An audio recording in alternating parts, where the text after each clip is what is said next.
Hey guys, welcome back to my channel sweet angel. आप देख रहे हैं Pyaar Ki Nishani episode number 30। I hope आपको सीरीज पसंद आए। अगर पसंद आए तो लाइक शेयर सब्सक्राइब जरूर करना। रुखसार जा ही रही थी कि पीछे से सुमन आवाज देती है, बेशर्मी की हद होनी चाहिए। रुखसार पीछे मुड़कर देखती है तो सुमन उससे कुछ दूरी से आ रही थी। वह रुखसार के पास आकर खड़ी होकर कहती है, मतलब हद है, एक बच्चे को जन्म दे दिया, उसके बाद भी शादी कर रही हो। तुम्हें कोई शर्म नाम की चीज है कि नहीं? रुखसार एकदम से जवाब देती है, नहीं, मुझ में तो बिल्कुल शर्म नहीं है। अगर तुम्हें इतना ही शर्म है तो सौरभ से दूर क्यों नहीं रहती? भाई बोलती हो ना तुम उसे, तो फिर ये घटिया सा रिश्ता क्यों बनाया हुआ है तुमने? और तुम जैसी की वजह से ही भाई बहन का रिश्ता खराब होता है। सुमन गुस्से से आग बबूला होती है। वह दांत भींचते हुए कहती है, अपनी जबान संभाल कर बात करो। तुम जानती नहीं हो मैं क्या क्या कर सकती हूँ? रुखसार, और तुम नहीं जानती मैं क्या कर सकती हूँ? सुमन आगे बढ़कर रुखसार का बाल पकड़ने को होती है कि रुखसार उसके हाथ को पकड़कर मरोड़ देती है। सुमन दर्द से चीख उठती है। रुखसार सुमन के हाथ को मोड़ते हुए, जैसे भी हो, लेकिन पूरी दुनिया के सामने तुम्हारी भाभी हूँ, तो अपना हाथ और जबान मुझसे दूर बनाकर रखना, वरना ऐसा हर्ष करूंगी कि तुम ना बोलने के लायक रहोगी और ना कुछ करने के लायक। कहते हुए रुखसार झट से सुमन को धक्का देकर छोड़ देती है और वार्निंग लुक देकर चली जाती है। सुमन अपने हाथों को सहलाने लगती है। इसकी भरपाई तो तुम्हें करनी पड़ेगी रुखसार। दूसरे दिन आज सभी दुल्हन के हाथों पर मेहंदी रचाने वाले थे। सभी अपनी जगह पर बैठे मेहंदी लगा रहे थे। आज उन्होंने डार्क ग्रीन कलर का लहंगा पहना था। ध्रुव श्रेष्ठा के पास जाकर बैठते हुए मेहंदी लगाते हुए देखने लगता है। उसे देखते ही श्रेष्ठा कहती है, मेहंदी तो मैं तुम्हारे नाम की ही लगा रही हूँ, लेकिन अगर रंग नहीं चढ़ा ना तो मुझे तुम्हें तुमसे कोई सॉरी मुझे मुझसे तुम्हें कोई नहीं बचा सकता। श्रेष्ठा की बात सुन वहां बैठी सभी औरतें और लड़कियां हंसने लगती हैं। ध्रुव मुंह बनाते हुए कहता है, रंग ना चढ़ना क्या चढ़ना, इसमें मेरी क्या गलती? गलती तो इस मेहंदी की होगी। ध्रुव की बात सुन एक औरत कहती है, बेटा वो मेहंदी की नहीं, आपकी ही गलती होगी।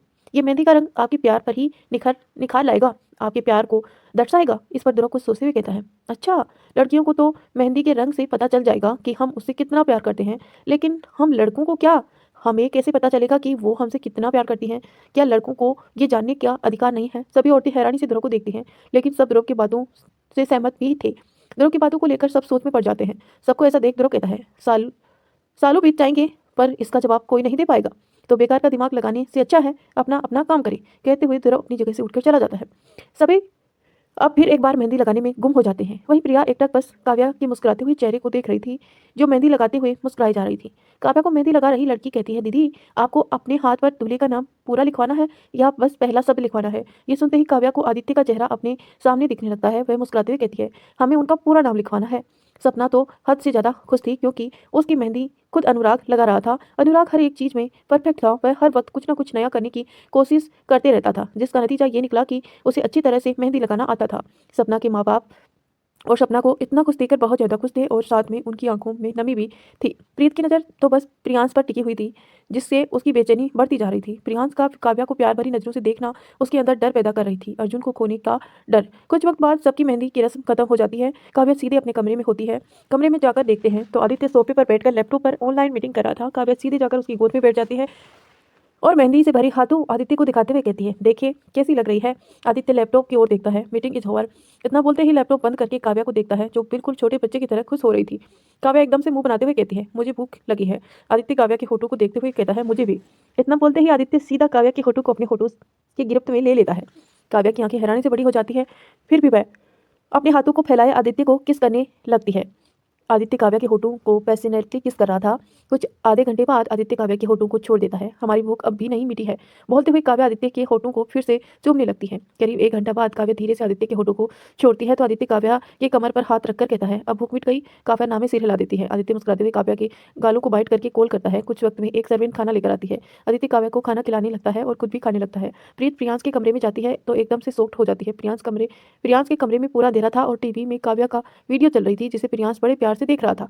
प्रीत सीधे जाकर प्रियांश के आगे खड़ी हो जाती है और डायरेक्ट पूछती है, ये सब क्या है प्रिंस? प्रियांश खोए हुए कहता है, प्यार। प्रीत प्रियांश को बस देखती रहती है। प्रियांश उठकर फिर से काव्या को देखने लगता है और फिर एकदम से हंसने लगता है। वह कहता है, दी मुझे काव्या से प्यार हो गया है। हद से ज्यादा मैं उसके लिए पागल होता जा रहा हूँ। हर पल बस उसे अपने सीने में छुपाकर रखने का मन करता है। उसे देखने का, सुनना और बातें करना चाहता हूँ, लेकिन वह आजकल मुझसे ठीक से बात ही नहीं करती है। उसे नहीं पता उसकी इस हरकत मेरा पागलपन बढ़ता जा रहा है, चाहत बढ़ती जा रही है, दीवानापन बढ़ता जा रहा है। प्रियांश प्रीत प्रियांश के आगे खड़ी होकर कहती है, रोक ले खुद को प्रियांश, अपनी पागलपन को, अपनी दीवानगी को बढ़ने मत दो।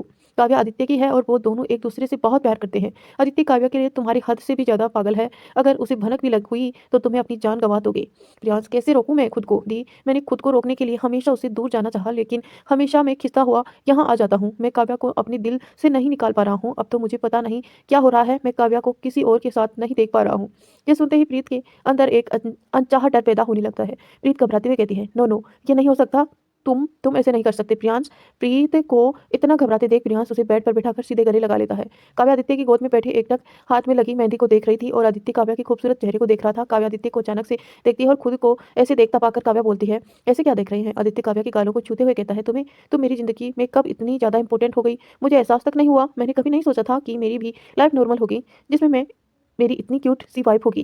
काव्या एकदम आदित्य की आंखों में देखने लगती है। आदित्य काव्या की नाक पर किस करते हुए कहता है, मैं तुम्हारे लिए पागल हूँ, तुम्हारे प्यार में पागल हूँ। मेरे पागलपन की कोई हद नहीं है, ना ही कोई सीमा है। अगर किसी ने तुम्हें मुझसे छीनने की कोशिश की तो मैं उसकी सांसें अपने हाथों से छीन लूंगा। आदित्य की जुनूनियत भरी मोहब्बत को देखकर काव्या मुस्कुराते हुए उसके गाल पर किस कर लेती है। काव्या मुस्कुराते हुए कहती है, किसकी इतनी हिम्मत कि कोई most powerful businessman Aditya Singhania से पंगा ले। आदित्य सुन। आदित्य झुककर काव्या के आंखों में को चूम लेता है। आदित्य काव्या के कपड़ों को देखता है तो काव्या ने अब तक वही लहंगा पहना हुआ था। इस पर आदित्य, तुम्हें चेंज नहीं करना वाइफी? काव्या आदित्य को अपनी हाथ दिखा देती है तो आदित्य काव्या को अपनी गोद में हटाकर खड़ा करता है। कबर से कपड़ा निकालकर आदित्य काव्या के पास जाकर उसे लहंगे को निकालकर एक बटन वाली हाफ गाउन पहना देता है। चेंज करने के बाद दोनों फिर से एक बार वैसे ही बैठ जाते हैं। काव्या कुछ सोचते हुए कहती है, मिस्टर हस्बैंड, हम लोग हनीमून पर कहाँ जाएंगे? आदित्य काव्या के चेहरे के एकदम करीब झुककर कहता है, तुम्हें सच में हनीमून पर जाना है? काव्या जल्दी से हाँ में सिर हिला देती है। इस पर आदित्य अजीब सी स्माइल देते हुए कहता है, तुम्हें पता तो है ना कि हनीमून में क्या होता है? काव्या मासूमियत से कहती है, हाँ मुझे अच्छी तरह से पता है। हनीमून में क्या होता है, अपने पार्टनर के साथ अलग अलग जगह घूमकर फोटो खिंचवाते हैं। और हाँ, मैं ना बहुत सारे फोटो सोशल मीडिया पर अपलोड करूंगी। आदित्य बस काव्या को देखता रह जाता है। वह कहता है, तुम्हारे लिए फोटो खिंचवाना हनीमून है? इससे ज्यादा तुम्हें कुछ नहीं पता? काव्या थोड़ी देर सोते हुए, और क्या होता है हनीमून में? कहते हुए काव्या को जैसे कुछ याद आता है। वह चेखते हुए कहती है, हाँ, और नई नई डिशेज भी खाने को मिलती हैं। मैं तो बहुत ज़्यादा खाऊंगी और आप मुझे बिल्कुल नहीं रोकेंगे। आदित्य सिर हिला देता है। सवरा अपने कमरे में सिर पकड़कर बेड पर बैठी हुई थी। वह बैठी ही थी कि मायावती अंदर आती है। उसे ऐसे देख मायावती थोड़ी परेशान होकर कहती है, क्या हुआ बेटा, आप ऐसे सिर पकड़कर क्यों बैठे हैं? सवरा सिर उठाकर देखती है। मायावती को देखकर वह कहती है, पता नहीं आंटी मुझे कैसे, लेकिन बहुत ज़्यादा सिर दर्द हो रहा है। मायावती जोर से सिर दर्द की दवाई लेकर बेड पर बैठी सवरा को अपनी गोद में सिर रखने के लिए कहती है। सवरा सिर उसकी गोद में रख देती है तो मायावती उसके सर पर दवाई लगाते हुए कहती है, इतनी देर तक भूखे रहोगी तो क्या होगा? सवरा आराम से बस आंखें बंद करके रखती है। मायावती सवरा के सर को धीरे धीरे दबाने लगती है। इससे सवरा को काफी ज्यादा राहत मिलती है। सवरा धीरे से कहती है, काश कि मेरी भी आपकी जैसी माँ होती। सवरा की बात सुनकर मायावती नाराज होते हुए कहती है, तो क्या मैं आपकी माँ नहीं हूँ? सवरा आंखें खोलकर मायावती को देखने लगती है। एकदम से सवरा मायावती के गले लग जाती है। वह गले लगकर कहती है, थैंक यू आंटी। इस पर मायावती फिर एक बार नाराजी से कहती है, फिर से आंटी।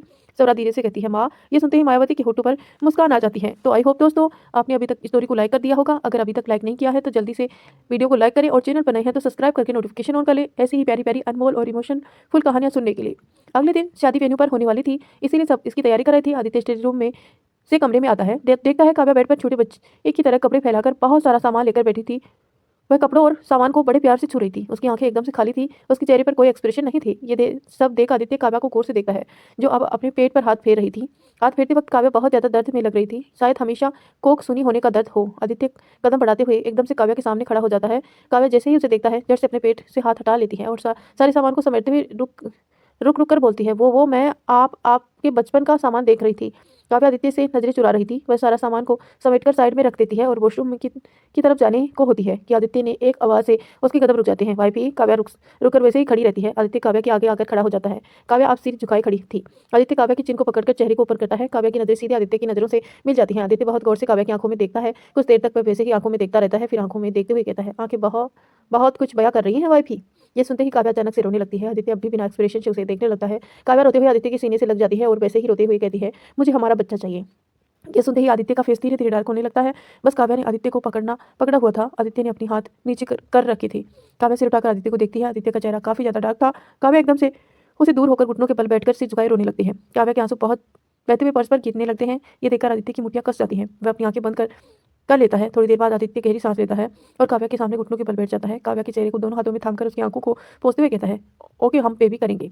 ये सुनते ही काव्या झट से आदित्य के गले लगकर फिर से रोने लगता है। आदित्य काव्या का बालों को सहलाते हुए, मैंने कहा ना हम बेबी करेंगे, अब चुप हो जाओ। काव्या की अब आवाज़ आनी बंद सी हो जाती है। आदित्य काव्या को धीरे से अलग करता है और आंसू को पोंछते हुए कहता है, बोलो तुम्हें कितने बेबी चाहिए, 8, 10 या 15? काव्या से सचते हुए कहती है, इतने सारे बेबी हम संभाल नहीं पाएंगे, मुझे बस 2 बेबी चाहिए। यह सुनकर आदित्य के होठों पर स्माइल आ जाती है।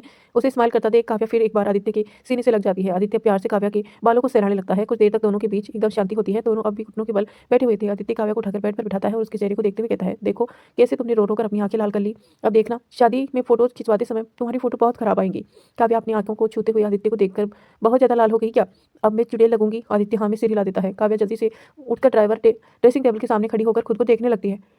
काव्या के आखिर रोने की वजह से सूझ चुकी थी। काव्या एक नजर आदित्य को देखती है और भागकर वॉशरूम में जाती है। काव्या का जाते ही आदित्य सामने रखा अपने बचपन के सामान को देखता है। सामान को देखते ही उसके फेस एक्सप्रेशन एकदम से चेंज हो जाते हैं। रुखसार अपने कमरे में बेड पर बैठी शौर्य को स्तनपान करवा रही थी। वहीं श्रेष्ठा भी उसके साथ बैठी एकटक शौर्य और रुखसार को ही देख रही थी। उससे ऐसा देखता पाकर रुखसार कहती है, क्या हुआ भाभी, मैं आपको तभी से नोटिस कर रही हूँ, आप हमें ऐसे क्यों देख रही हैं? श्रेष्ठा नजरें उठाकर स्माइल करते हुए, नहीं कुछ नहीं, वो बस ऐसे ही। फिर थोड़ा रुककर, वैसे रुखसा शौर्य के होने से तुम्हें कैसा एहसास होता है? आई मीन काफ़ी अच्छा फील होता होगा ना, एक बच्चा ही तो एक औरत को पूरा करता है।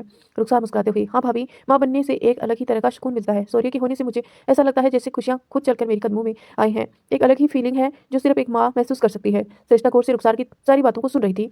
उसे काफ़ी देर ज़्यादा अफसोस हो रहा था कि उसकी ये सुकून कभी कुछ नसीब नहीं होगा। एक बार श्रेष्ठा ने कोशिश की थी बिना प्रोटेक्शन के, वह ध्रुव के साथ फिजिकल हुई थी, लेकिन ध्रुव ने उसे जबरदस्ती मेडिसिन खिला दी थी ताकि वह प्रेग्नेंट ना हो। जब दोनों फिजिकल हुए थे तब ध्रुव बहुत ज़्यादा नशे में था, इस वजह से वह होश में नहीं था। लेकिन अब तो ध्रुव ने उसे सख्त वार्निंग भी दे दी। राठौर विला में प्रियांश अपने हाथों में काव्या के नाम के को खरीद रहा था। 2 दिन होने की वजह से उसकी जख्म सूख चुके थे, जिसे काव्या का नाम अच्छी तरह से नहीं दिख रहा था।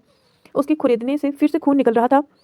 प्रीत अचानक से कमरे में आकर प्रियांश को देखती है तो भागते हुए उसके पास जाकर उसके ब्लेड को छीन लेती है और चिल्लाते हुए कहती है, ये तुम क्या कर रहे हो? प्रियांश प्रियांश दी, काव्या का नाम मेरे हाथ से मिट रहा है। ये सब बोलते हुए प्रियांश बिल्कुल पागल की तरह बिहेव कर रहा था। प्रीत तो जैसे सदमे में ही जा रही थी। काव्या के प्यार में प्रियांश खुद को बिल्कुल संभाल नहीं पा रहा था। उसकी ज़रूरत बढ़ती जा रही थी। उसका पागलपन उसके दिमाग पर हावी होता जा रहा था। प्रीत के हाथ कांपने लगते हैं। वह ब्लेड को बालकनी में फेंक देती है और प्रियांश के सामने खड़ी होकर उसे गले लगाकर रोते हुए कहती है, ये सब क्या हो रहा है प्रियांश, प्लीज़ खुद को संभालो, तुम ऐसा कैसे बन गई? प्रियांश भी एकदम से रोते हुए कहता है, दी मुझे बहुत दर्द हो रहा है, मेरे दिल में बहुत दर्द हो रहा है, मुझे काव्या चाहिए, मुझे काव्या चाहिए दी, मैं उसके बिना नहीं रह पाऊंगा, मैं मर जाऊंगा उसके बिना। प्रीत के आंसू अब झरझर कर बहते हुए गालों से होते हुए प्रियांश के सर पर गिरने लगते हैं। प्रीत अपने हाथ को धीरे धीरे प्रियांश की गर्दन पर ले जाकर उस पर प्रेस करती है, जिससे प्रियांश बेहोश हो जाता है। प्रीत प्रियांश को ले जाकर बेड पर लेटाती है, फिर उसके हाथ पर बैंडेज करती है। इतना करते हुए वह दरवाजे की तरफ देख कर कहती है, अब बताइए हम लोग क्या करें इस प्रिंस का? दरवाजा खोलकर प्रताप सिंह और शंकर अंदर आते हैं। उसकी आंखों में डर साफ दिख रहा था। शंकर प्रियांश को देखने लगता है। वहीं प्रताप सिंह प्रियांश के पास बैठकर उसके हाथों को पकड़कर कहते हैं, कहीं अतीत अपने आप को ना दोहरा दे। प्रीत का पागलपन तो बिल्कुल भाई प्रियांश प्रिंस का पागलपन तो बिल्कुल भाई के जैसे होता जा रहा है, कहीं इसकी वजह से फिर से हमारे परिवार ना बिखर जाए। शंकर को सोचते हुए कहते हैं, हम प्रिंस को यहाँ से बहुत दूर भेज देंगे और हम प्रिंस को गायकोलॉजिस्ट के पास लेकर जाएंगे। ये सुनते ही प्रीत गुस्से से कहती है, पापा प्रिंस को कुछ नहीं हुआ है, मेरे प्रिंस बिल्कुल ठीक है। बोलते हुए प्रीत प्रियांश को हाथों को अपने हाथों में पकड़ लेती है। कुछ देर तक तीनों के बीच बिल्कुल खामोशी होती है। फिर प्रीत प्रियांश को देखते हुए कहती है, मुझे पता चल गया प्रियांश का क्या करना है। प्रीत की बात सुनकर पल्लव और शंकर प्रीत की सवालिया नजरों से देखने लगते हैं। शाम 7 बजे शाम हो चुकी थी। सभी लोग वेन्यू पर पहुंच चुके थे। सभी लड़कियां एक कमरे में दुल्हन के रूप में सज रही थी। प्रीत को किसी सोच में खोया देख काव्या कहती है, क्या हुआ प्रीत, तुम ऐसे? बोलते हुए रुक जाती है, फिर एकदम से मुस्कुराते हुए कहती है, वो तो अभी से अर्जुन के ख्यालों में डूबी हुई हो। प्रीत ख्यालों से बाहर आकर काव्या को देखते हुए हल्का मुस्कुराते हुए कहती है, ऐसी कोई बात नहीं है काव्या, अनु सपना के साथ बैठी डांसिंग एडवाइस दे रही थी। अनु ये आप क्या कर रही हैं? मैंने कहा ना, वैसे नहीं मम्मा को ऐसे सजना है। ब्यूटिशियन की तो अनु के सामने हालत खराब हो चुकी थी। अनु के कम से कम 50 बार हेयर स्टाइल को चेंज करवा दिया था। ब्यूटिशियन बेचारी कुछ बोल ही नहीं पा रही थी। अनु फ्रस्ट्रेट होकर बोलती है, मैंने कहा ना वैसे नहीं करना है, मैंने आपकी कंप्लीट पापा के पास करूंगी। फिर डर के पसीने छूटने लगते हैं। ब्यूटिशियन की हालत देखकर सपना अनु से कहती है, बच्चा आप एक काम कीजिए, पापा के पास चले जाइए, उनको भी तो आपकी रेडी होते हुए देखना है ना। अनु अपना सिर पीटते हुए कहती है, अरे हाँ मैं तो पापा को भूल ही गई थी, मैं अभी उनको देखकर आती हूँ। बोलते हुए अनु फुदकते हुए चली जाती है। उसके जाते ही ब्यूटिशियन राहत की सांस लेती हैं। वहीं उसे देखकर सबके होठों पर मुस्कान आ जाती है। सबरा शौर्य को गोद में लिए सारी सजावटें देख रही थी। शौर्य सबरा की गोद में बिल्कुल शांत सा था। शौर्य की इतने शांत नेचर की वजह से रुखसार को ज़्यादा परेशानी नहीं होती थी। सबरा टहलते टहलते मंडप पर पहुंच जाती है। सबका मंडप लाइन से लगाया हुआ था। हर एक मंडप पर एक एक पंडित जी पूजा की तैयारी कर रहे थे। सभी बड़े बड़े साथ में बैठे बातें कर रहे थे। लाइट्स की वजह से सारा जगह बहुत ज़्यादा खूबसूरत लग रही थी। गेस्ट का आना जाना भी शुरू हो चुका था। वहीं दूल्हे के कमरे में सब कोई मौजूद थे सिवाय आदित्य के। अर्जुन बार बार खुद को आईने में देख जा रहा था। उसे ऐसा देख ध्रुव हंसते हुए कहता है, बस कर भाई, इतना देखेगा तो आईना भी शर्मा जाएगा। ये सुनकर अर्जुन ऑकवर्ड हो जाता है, इधर उधर देखने लगता है। कुछ सोचते हुए ध्रुव कहता है, ये आदित्य कहाँ चला गया?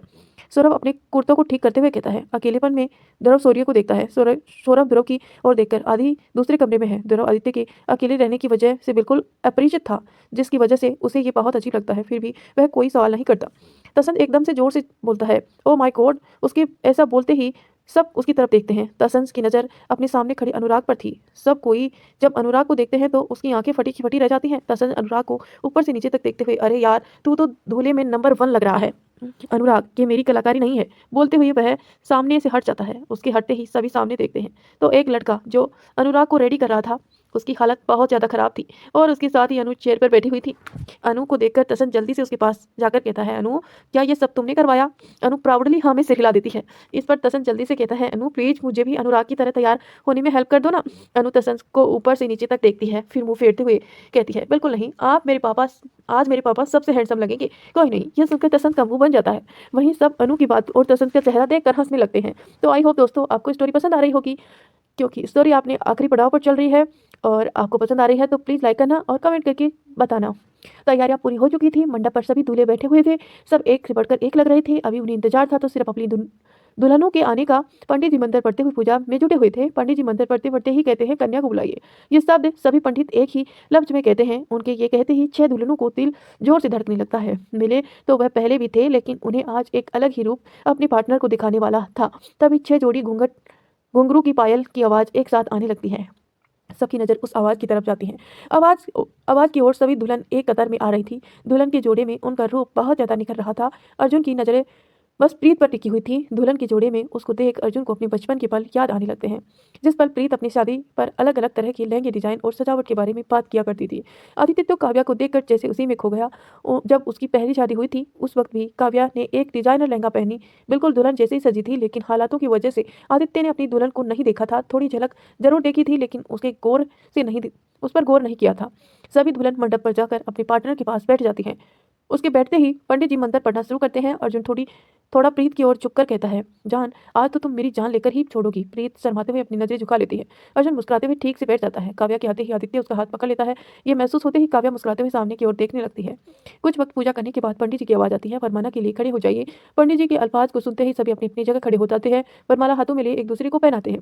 फिर एक बार वह अपनी जगह पर बैठ जाते हैं। सभी दूल्हे के होठों पर मुस्कुराहट थी और अपने जीवन साथी को पाने की खुशी थी। पंडित जी फिर अपने अल्फाज से कहते हैं, कन्यादान के लिए आगे आइए। यह सुनते ही काव्या और श्रेष्ठा अपने सामने देखते हैं। कन्यादान एक ऐसी रीति है जो अपनी माँ बाप करते हैं, अपनी आप को पर बिटिया बिठाए बेटी को किसी और के हाथ में सौंपते हैं। लेकिन ये तो दोनों के लिए कोई नहीं था। यह महसूस होते ही उसके चेहरे पर दुख उभरने लगता है और दोनों ही अपनी नजरें झुका लेती हैं। आदित्य और ध्रुव अपने दुल्हन की इस पीड़ा को देख लेते हैं। अचानक से काव्या के आंखों में आंसू आ जाते हैं। आदित्य काव्या के हाथ को टाइटली पकड़ता है। उसे ये करते ही काव्या अपनी नम भरी आंखों से आदित्य की ओर देखती है। आदित्य काव्या को देखकर नाम से हिला देता है, जैसे कह रहा हो, आंसुओं को बहाने मत दो। काव्या आदित्य की ओर देख ही रही थी कि तभी उसके हाथों पर किसी के हाथों का स्पर्श होता है। काव्या अपने हाथों को देखती है, फिर सिर उठाकर साइड में देखती है तो ये पृथ्वीराज थे। पृथ्वीराज काव्या के आंसू को देख अपने हाथों को बढ़ाकर पोंछते हुए कहते हैं, पापा के होते हुए बेटे की आंखों में आंसू अच्छे नहीं लगते। इन आंसू की इस वक्त यहाँ कोई जगह नहीं है। उसके ये कहते ही काव्या उसके गले लग जाती है। वहीं श्रेष्ठा के कन्यादान के लिए विशाखा उसके पास बैठी थी। प्रीत का कन्यादान शंकर जी और नीलिमा करते हैं। सपना का कन्यादान प्रकाश और शिखा, रूहानी का कन्यादान अमरजीत और मायावती और रुखसार का अरुणी देवी करती है। यह कन्यादान हो रहा था। वहाँ अनु के ने फोटोग्राफ की बैंड बजाई हुई थी। एक फोटोग्राफ फोटो खींचते हुए अनु को देखते हुए कहता है, मैम क्या ये ठीक है? अनु फोटो को देखकर घूरकर फोटोग्राफर को देखती है, कहती है, एकदम बकवास है। इससे अच्छा तो मैं बना सकती थी और मैं इससे अच्छा तो मैं ड्राइंग बना सकती थी। मुझे सबसे परफेक्ट वाली फ़ोटो चाहिए। फोटोग्राफ अपने सिर के बालों को नोचने लगता है। यह फोटोग्राफ काफ़ी ज़्यादा फेमस था, लेकिन आज जैसे उसे लग रहा था कि उसे फोटोग्राफी आती ही नहीं है। लगातार उसने एक फ़ोटो को 10 से 20 बार खींच लिया। वहीं प्रियांश चेयर पर बैठा बस काव्या को देखते हुए था। उसकी हर एक हरकत को नोटिस कर रहा था। प्रियांश के कानों में बस प्रीत की आवाज़ सुनाई दे रही थी। प्रियांश तुझे मेरी कसम है, तूने अगर मुझे कभी भी अपनी दी माना है तो तू खुद के जज्बातों को रोकेगा, तुझे किसी भी तरह से खुद को संभालागा। प्लीज़ प्रियंश, खुद को संभालो। प्लीज़ प्रियंश, बस मेरे लिए। कानों पर पड़ी आवाज़ से प्रियांश काव्या से नजरें हटाकर प्रीत की ओर देखने लगता है, जो उसे ही देख रही थी। प्रीत अपनी आंखों से इशारा प्रियांश को संभलने के लिए कह रही है। इस पर प्रियांश मुस्कुरा देता है, जैसे बोल रहा हो, हाँ मैं बिल्कुल ठीक हूँ दी। प्रियांश के होठों पर मुस्कान देख प्रीत के होठों पर भी मुस्कान आ जाती है।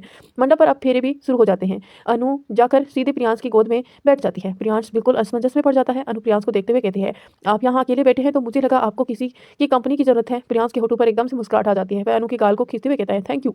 तभी एक फोटोग्राफर आकर प्रियांश की फोटो दिखाता है। सर आप ये देखिए, बताइए क्या ये ठीक है? अनु तुरंत झांक कर देखने लगती है। फोटो को देखते ही अनु भड़कते हुए कहती है, इसे फोटो कहते हैं, ये भी कोई फोटो हुई? फोटो कम कचरे की ढेर का भिनभिनाती मक्खी ज्यादा लग रही है। ये सुनते ही प्रियांश जोर जोर से हंसने लगता है। वही फोटोग्राफर की बेइज्जती हुई जा रही थी, जिस वजह से उसका चेहरा कद्दू की तरह बन चुका था। प्रियांश हंसते हुए अनु को गोद से चेयर पर बिठाता है और फोटोग्राफर से कैमरा लेकर खुद फोटो खींचता है। फोटो खींचते हुए अनु को दिखाता है। अनु फोटो को देखकर खुशी से उछलते हुए कहती है, ये दुनिया की बेस्ट फोटोग्राफी है।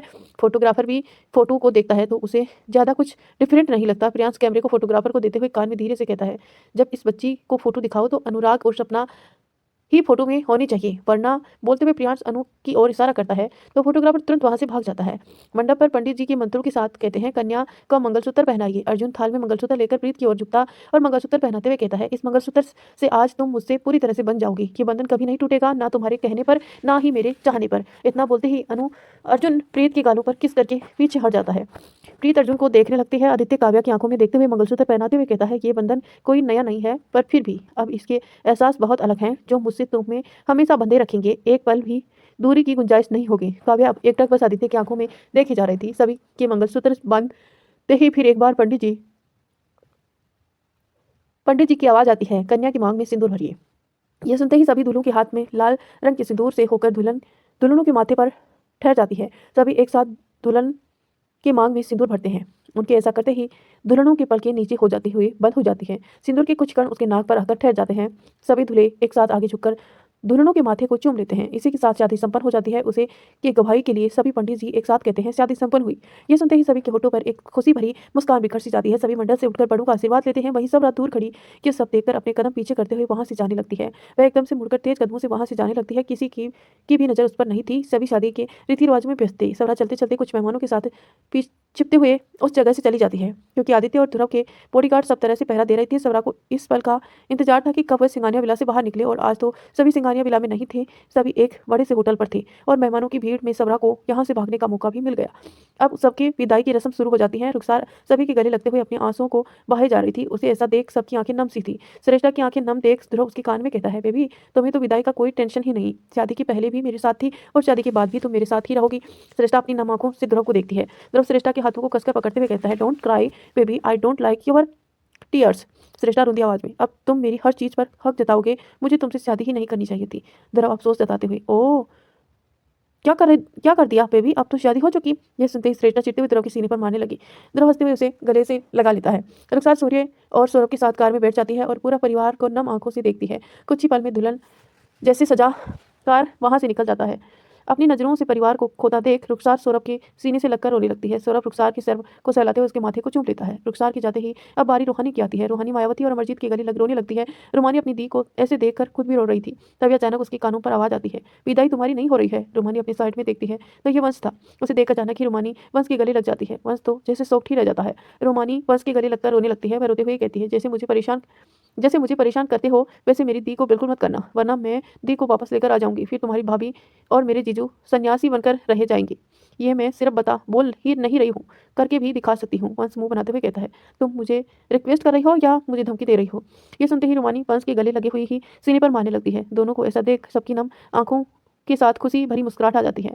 रूहानी सबकी ओर देखते हुए रुंधी आवाज में कहती है, रूहान कहाँ है? सबकी नजरें अब रूहान को ढूंढने लगती हैं। तभी भीड़ के पीछे से आवाज आती है, क्या यार, मैं सोच रहा था एक इंसान कम हो जाएगा तो विदाई की रस्म जल्दी खत्म होकर दी यहाँ से जल्दी चली जाएगी।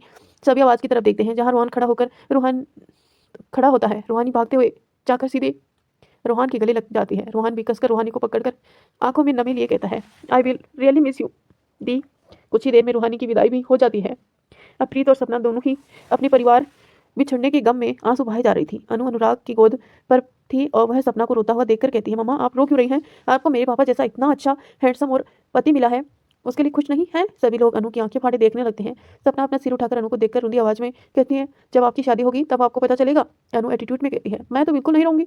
गंदे बच्चे रोते हैं, मैं गंदी बच्ची नहीं हूँ, आप गंदी बच्ची हैं। फिर अनुराग की तरफ देखकर, है ना पापा, मम्मी गंदी बच्ची है ना, चलो हम लोग उन्हें छोड़कर चलते हैं, फिर उन्हें समझ आएगा। ये सुनते ही सब जोर जोर से हंसने लगते हैं। वहीं सपना घूरकर अनु को देखकर कहती है, देखती रहती है। अनुराग हंसते हुए अनु की गाल पर किस करता है। रोने की इस मंजर में अनु की वजह से सब हंसते हुए विदाई की रस्म को पूरा करते हैं। अर्जुन प्रीत को लेकर, आदित्य काव्या को लेकर और ध्रुव श्रेष्ठा को लेकर और अनुराग सपना और अनु को लेकर कार में बैठ जाते हैं।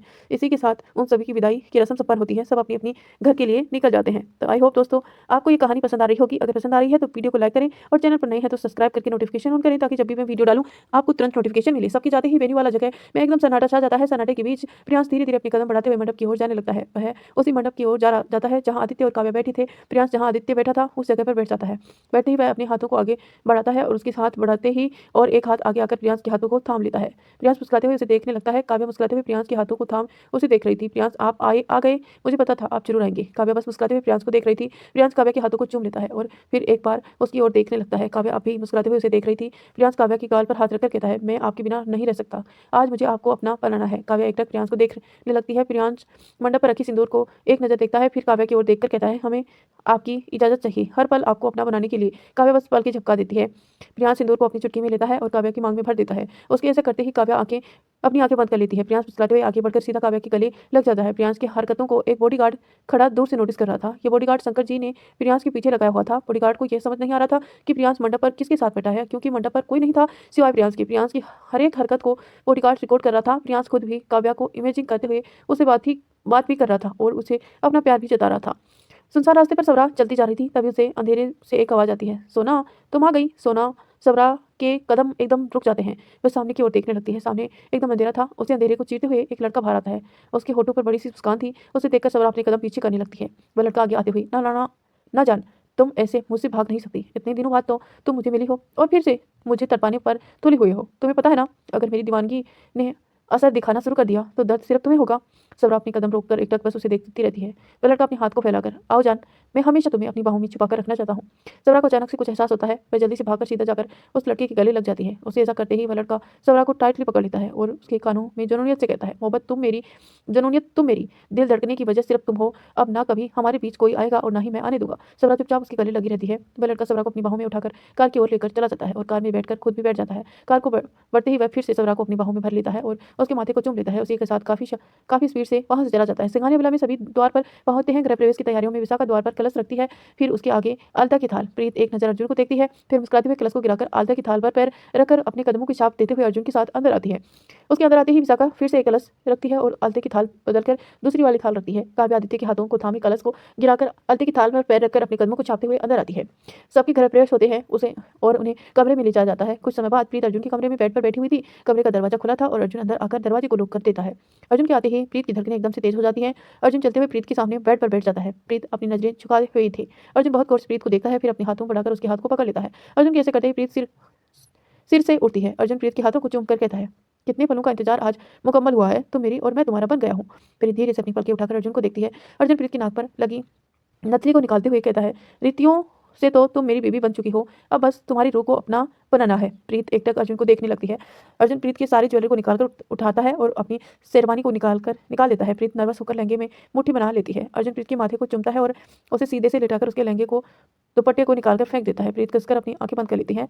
अर्जुन प्रीत को देखकर उसके गालों पर हाथ रखकर, जान, मर्जी मेरी ही नहीं तुम्हारी भी होनी चाहिए, तो मैं पहले ही पूछ रहा हूँ, क्या तुम हमारे मिलन के लिए तैयार हो। प्रीत धीरे से अपनी आंखें खोलती है और अर्जुन को देखकर मुस्कुराते हुए कहती है, ना कहने की गुंजाइश ही नहीं है। ये सुनते ही अर्जुन के होठों पर मुस्कान आ जाती है। काव्या अपने कमरे में बैठी हुई सजावटों को बड़े ध्यान से देख रही थी। दरवाजा खुलते ही आदित्य अंदर आता है और काव्या के पास जाकर बैठ जाता है। आदित्य को देखते ही काव्या के होठों पर बड़ी सी स्माइल आ जाती है। वह सीधा जाकर आदित्य के गले लग जाती है और काव्या खुशी से कहती है, आपको पता है ना, मैं हमेशा से इन रीति रिवाजों के साथ शादी करना चाहती थी, जो मैंने मिस कर दिया था, लेकिन आज वो पूरी हो गई भी सिर्फ आपकी वजह से। आदित्य काव्या के कंधे को पकड़कर पीछे करके उसके चेहरे को अपने हाथों में भरकर उसके माथे को चूम लेता है और काव्या की आंखों में देखते हुए कहता है, तुम खुश हो ना वाइफी। काव्या खुश होकर जवाब देती है, बहुत, मैं बहुत ज्यादा खुश हूँ। आदित्य काव्या की खुशी को देखकर मुस्कुराते हुए कहता है, ओके, अच्छा जाओ और चेंज कर लो, तुम थक गई होगी। आदित्य की ये कहते ही काव्या तुरंत कहती है, क्या हम स्वागत नहीं मनाने वाले। आदित्य नावे सिर हिलाते हुए कहता है, नहीं, आज तुम रेस्ट करो, फिर कभी हम मना लेंगे। इस पर काव्या मुंह बनाते हुए कहती है, पर मुझे आज ही स्वागत मनानी है। ये सुनते ही आदित्य काव्या को देखता रहता है। अचानक से आदित्य काव्या को बेड पर धक्का देता है और खुद उसके ऊपर आ जाता है। आदित्य मुस्कुराते हुए, वाइफी, लगता है तुम्हें मेरे प्यार करना कुछ ज्यादा ही पसंद आने लगा है। काव्या ये सुनते ही की नजरें झुका लेती है। आदित्य सीधा काव्या के होठों पर अपने होठ रखता है। ध्रुव जैसे ही कमरे के अंदर जाता है तो उसकी बेड पर कोई नहीं दिखता। श्रेष्ठा की सारी ज्वेलरी टेबल पर रखी हुई थी। ध्रुव नजरें घुमाए हुए पूरे कमरे को देखने लगता है। अचानक ही उसकी नजर बालकनी की तरफ चली जाती है, जहाँ श्रेष्ठा चांद की रोशनी में खड़ी हुई थी। ध्रुव सीधे जाकर श्रेष्ठा के पीछे से पकड़ लेता है। श्रेष्ठा ध्रुव के चुअन से अपनी आंखें खोल लेती है। ध्रुव अपनी चीन को श्रेष्ठा के कंधे पर टिकाकर अपने हाथ को पेट पर कसते हुए कहता है, आई एम सॉरी बेबी। श्रेष्ठा ध्रुव की ओर पलटकर सवालिया नजरों से देखने लगती है। ध्रुव श्रेष्ठा की गाल पर हाथ रखकर कहता है, सॉरी इसलिए क्योंकि मैंने तुमसे माँ बनने का हक छीना चाहा, जो हर औरत के लिए बहुत सुकून भरा पल होता है। मैंने उन पलों को तुमसे जीने से पहले ही छीनना चाहा। श्रेष्ठा एकदम एकदम ध्रुव को देखने लगती है। ध्रुव श्रेष्ठा की आंखों में देखते हुए, बेबी मुझे बच्चे से कोई प्रॉब्लम नहीं है, लेकिन तुम्हें तो पता है ना मेरे काम कैसा है। अगर मेरे प्रोफेशन की वजह से तुम्हें या हमारे बच्चे को कुछ हो गया तो मैं कभी जी नहीं पाऊंगा। श्रेष्ठा ध्रुव के हाथों पर अपने हाथ रखकर, माफिया लीडर ध्रुव सूर्यवंशी आज अपने प्रोफेशन से डर रहा है, जो हमेशा मुझे डरने से मना करता था। मैंने हमेशा खुद को स्ट्रॉन्ग बनाया ताकि तुम मेरी वजह से खुद को वीक ना समझो। और रही हमारे बच्चे की बात, तो वो भी बिल्कुल हमारी तरह होगा, बिल्कुल निडर। श्रेष्ठा की बात सुनकर ध्रुव के होठों पर मुस्कान आ जाती है। श्रेष्ठा भी मुस्कुराते हुए ध्रुव को देखती है। अचानक से ध्रुव श्रेष्ठा को अपनी बाहों में उठा लेता है। श्रेष्ठा हड़बड़ाहट सी जाती है। ध्रुव मुस्कुराते हुए कहता है, बेबी बच्चे चाहिए तो मेहनत तो करनी पड़ेगी ना, और आज कोई रोक टोक नहीं। आज मैं अपनी मर्जी से जितना चाहे उतना तुम्हें प्यार करना चाहता हूँ। श्रेष्ठा ध्रुव को घूर कर देखते हुए कहती है, अगर ऐसे किया तो कल रात भी हमारी सौगात खत्म नहीं होगी। ध्रुव श्रेष्ठा को बेड पर लेटाकर अपने कपड़े उतारते हुए कहता है, उसे क्या फर्क पड़ता है, चाहे कल रात हो या परसों रात, आज मैं तुम्हें जी भरकर प्यार करूंगा। ध्रुव की को देखकर श्रेष्ठा झट से अपनी आंखें बंद कर लेती है। ध्रुव मुस्कुराते हुए, ऐसे कुछ नहीं है जो तुमने मेरा नहीं देखा। इस पर श्रेष्ठा आंखें बंद करके ही चिढ़ते हुए, देखा है इसका मतलब ये नहीं है कि तुम। वह इतना ही बोलती है कि ध्रुव श्रेष्ठा के होठों को ब्लॉक कर लेता है। सपना और अनु बेड पर बैठे हुए थे, तभी अनुराग अंदर आता है। अनुराग को अंदर आते हुए अनु उठकर कहती है, ठीक है मैं चलती हूँ। सपना तुरंत पूछती है, वहाँ चली? अनु दोनों को देखते हुए कहती है, पापा मैं बच्ची हूँ, इसका मतलब ये नहीं कि मैं बेवकूफ़ हूँ। नानी ने मुझे पहले ही सब कुछ बता दिया है कि जब आप अंदर आए तो मैं बाहर चली जाऊँ, तभी तो मैं मेरे क्यूट से ब्रदर और सिस्टर आएंगे, और अब तक मैं बस यहाँ पर इसलिए थी ताकि मम्मा सो ना जाए। अनुराग और सपना एक दूसरे को देखते हैं तो अनु जल्दी से भागकर वहां से चली जाती है। सपना थोड़ी परेशान होकर, लेकिन अनु सोएगी कहाँ? अनुराग दरवाजे को बंद करके, मैंने पहले ही उसका कमरा तैयार कर दिया है। इतना बोलते हुए अनुराग सपना को बेड पर बैठाता है। सपना आप नजरें झुका लेती है। अनुराग बस सपना को देख रहा था। सपना शर्म से अपनी नजरें इधर उधर करते लगती है। अनुराग मुस्कुराते हुए बस सपना को देख रहा था। सपना अपने हाथ से अनुराग की आंखों को कवर करती है। अनुराग सपना के हाथ पकड़कर अपनी ओर खींच लेता है, जिससे सपना अनुराग को बहुत करीब आ जाती है। सपना अनुराग को देखने लगती है। अनुराग सपना की आंखों में देखते हुए कहता है, सना मुझसे तुमसे एक छोटा सा प्रॉमिस चाहिए। सपना एकटक बस अनुराग को देखती है। अनुराग सपना के माथे पर किस करके कहता है, जब हमारे बच्चे हो तो तुम्हारा प्यार अनु के लिए कम नहीं होना चाहिए। अनु को भी अपनी कोख से जन्मी बेटी मानोगी। ये सुनकर तो सपना की आंखें नम हो गई थी।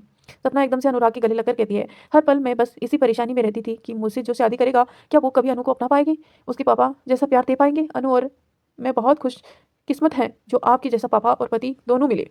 अनुराग मुस्कुराते हुए सपना के बालों पर हाथ फिराता है। हम मिलने वाली अनु है, हमें मिलाने वाली अनु है सना। अगर अनु ना होती तो शायद हम कभी मिल नहीं पाते। सपना और अनुराग अब शांति से गले लगे हुए थे, तभी अचानक सपना की सांसें तेज होने लगती हैं। अनुराग सपना के ब्लाउज की डोरी खोलकर हुक को खोलने लगता है। सपना कसकर अनुराग को पकड़ लेती है। सिंगाने वाला के चारों कमरों में लड़कियों की सिसकियां गूंजी जा रही थी, और लड़के मधोसी से उसे प्यार करते हुए अपनी सांसों को संभाल रहे थे। उसकी सांसें भी बहुत तेजी से चल रही थी, जैसे और रूह के मिलन की रात में नींदों को जैसे सबने ठुकरा दिया है, बस अपनी सुहागरात की लम्हे जी रहे थे। तो दोस्तों कैसी लग रही है ये शादी से लेकर सुहागरात तक की स्टोरी? आई होप आपको पसंद आई होगी। अगर पसंद आए तो प्लीज़ लाइक शेयर सब्सक्राइब जरूर करना। और ये कहानी भी हमारी आखिरी पड़ाव पर है, तो प्लीज़ इसकी लास्ट एपिसोड देखना मिस मत करना। सुबह की पहली किरण पड़ते ही काव्या की आंख धीरे धीरे खुलती है। आंख खुलते ही काव्या को आदित्य का हैंडसम सा चेहरा दिखता है, जो काव्या से लिपट कर सो रहा था। आदित्य को देखते ही काव्या के होठों पर बड़ी सी स्माइल आ जाती है। काव्या और आदित्य इस वक्त बिना कपड़ों के बस एक चादर में बदन को ढके सो रही थी। काव्या धीरे से आदित्य के माथे को चूम लेती है। उसे ऐसा करते ही आदित्य के होठों पर मुस्कान आ जाती है।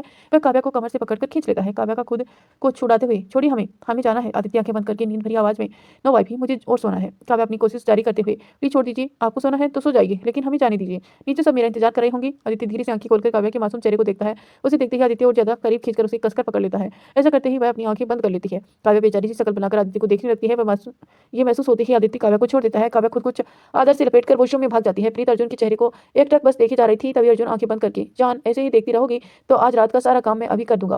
प्रीत झट से अपनी नजरें अर्जुन से हटा लेती है। अर्जुन आंखें बंद करके ही मुस्कुरा देता है। प्रीत नीचे पड़ा हुआ अर्जुन की शेरवानी उठाती है और उसे पहनकर वॉशरूम की ओर चली जाती है। श्रेष्ठा की आंखें तो जैसे खुलने का नाम ही नहीं ले रही थी। श्रेष्ठा किसी तरह से अपनी आंखें खोलती है और तो पाती है ध्रुव उसके ऊपर सो रहा था।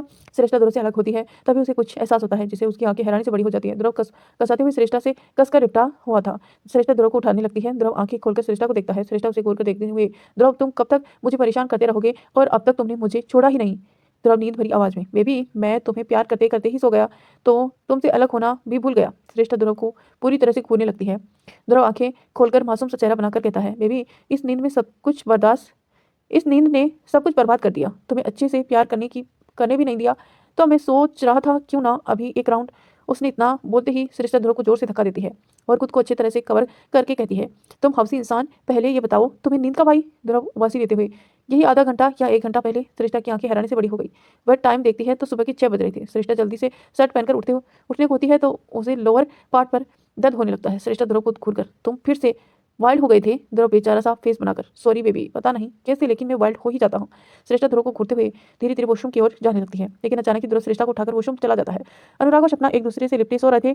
तभी अचानक से दरवाजे पर नॉक होता है। नॉक की आवाज सुनते ही सपना आंखें खोलती है और उठने को होती है कि अनुराग उसे पकड़ लेता है। सपना सवालिया नजरों से अनुराग को देखती है तो अनुराग सपना के माथे को चूमकर कहता है, सना इस वक्त तुम्हारे शरीर पर कुछ नहीं है सिवाय मेरी खुशबू और प्यार भरे निशान के।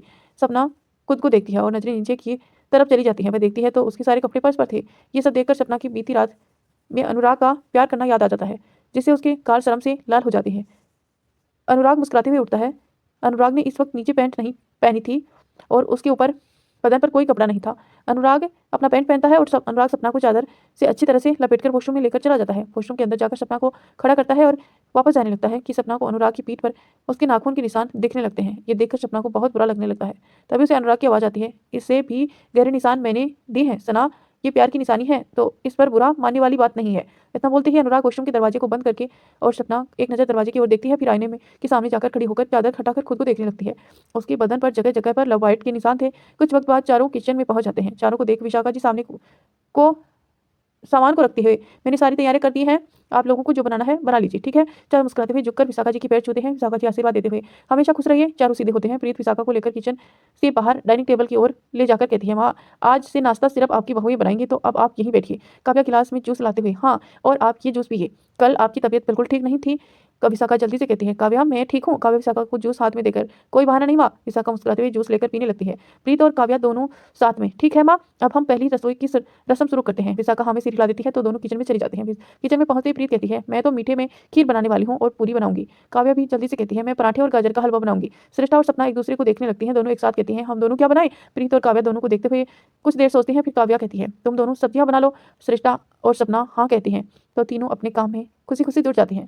मायावती हॉल में आते ही विशाखा को देखती है तो वो बैठकर न्यूज़पेपर पढ़ रही थी। वह हैरानी से देखते हुए उसके पास जाकर, भाभी आप न्यूज़पेपर पढ़ रही हैं। विशाखा मुस्कुराते हुए जवाब देती है, हाँ माया, सारी बहुएं किचन में हैं तो सबने मुझे बाहर बैठा दिया है, कुछ करने को नहीं था तो सोचा दुनिया की खबर ही जान लूं। मायावती मुस्कुराते हुए, भाभी अब तो आपको बस आराम ही करना है। विशाखा मुस्कुराते हुए हाँ में सिर हिला देती है। मायावती सबरा के कमरे की ओर देखते हुए, रुकी भाभी मैं सबरा को देखकर आती हूँ। वैसे तो वो उठ जाती है लेकिन आज कहीं दिख नहीं रहा है। मायावती हर जगह सबरा को ढूंढती है लेकिन उसे सबरा कहीं दिखाई नहीं देती है। वो वापस से आकर हॉल में विशाखा से कहती है, भाभी सबरा कहीं दिखाई नहीं दे रही है।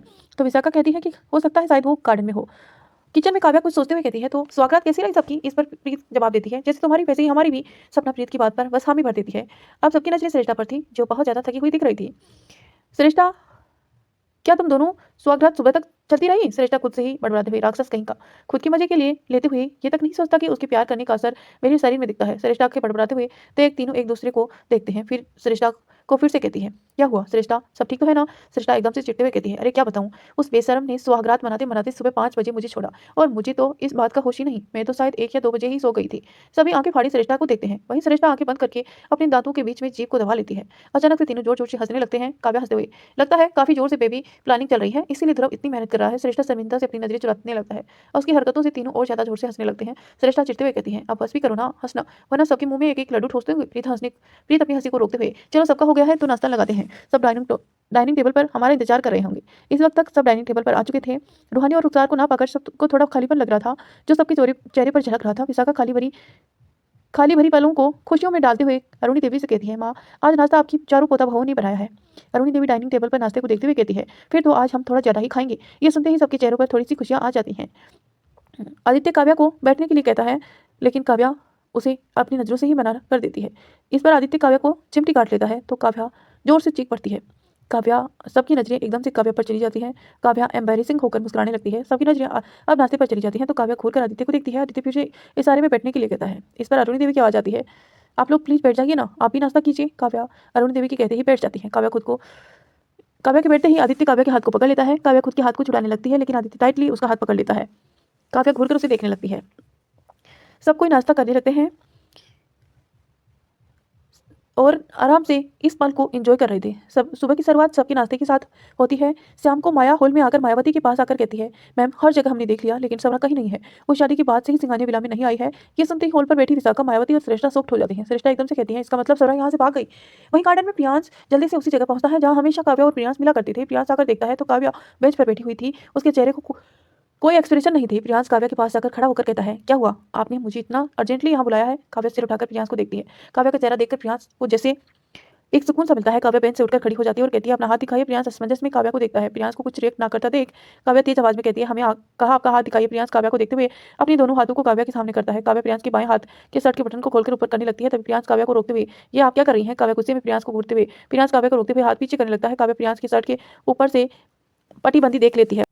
पट्टी खोलकर काव्या उसे फेंक देती है और प्रियांश के हाथ को देखती है जिस पर काव्या का नाम गहराई से छिपा हुआ था।